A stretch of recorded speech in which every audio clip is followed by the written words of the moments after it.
Welcome back to Civil Wars. I'm William Spaniel, and this lecture is on manipulating warfare.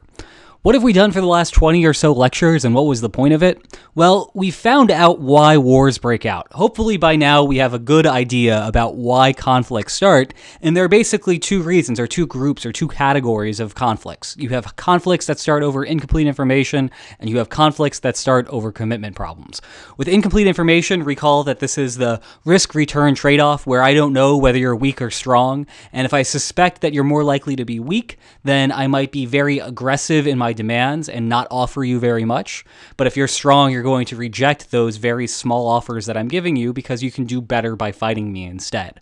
And with commitment problems, this is where I'm unable to credibly commit to offering you concessions into the future. And so you, seeing that you have a temporary advantage which is going to fade away over time, decide to fight me to lock in that temporary advantage by trying to defeat me militarily. Those are the two main reasons why conflicts break out. And now that we know this, we can start playing around with it. So if we know why wars break out, we can figure out how to stop them, or at least make them not so bad, given that they're going to happen. In other words, we spent the last 20 lectures figuring out what the game is, and now that we know what the game is, we can start playing the game for ourselves. And what we're going to be doing for this next portion of the course is talking about the various ways you can get involved in the game. There are basically two different versions of this. There's the soft version and the hard version. The soft version is the economic story. So this can go in one of two different ways. You can think about sanctions or aid. So I might get involved in a conflict by levying sanctions against you because you're doing something that I don't like. And so to punish you for doing that, I might suspend my trade with you. This is me essentially giving you the stick because you don't like, or I don't like something that you're doing.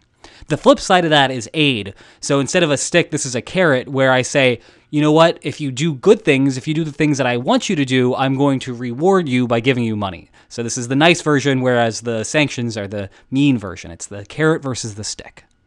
And then you can get more aggressive. You can actually outright intervene. Rather than just trying to play around with the side militarily, you can actually get yourself involved in the conflict itself.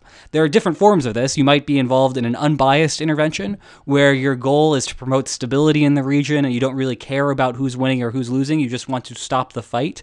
So you might go in and have an unbiased intervention to try to pull the sides apart and reach a peaceful settlement.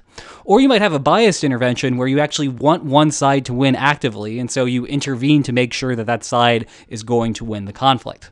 And of course, the fact that we have interventions in the first place means that the parties that are involved in civil wars need to actually think about how to defend against an intervention. So that's something that we're going to be talking about as well.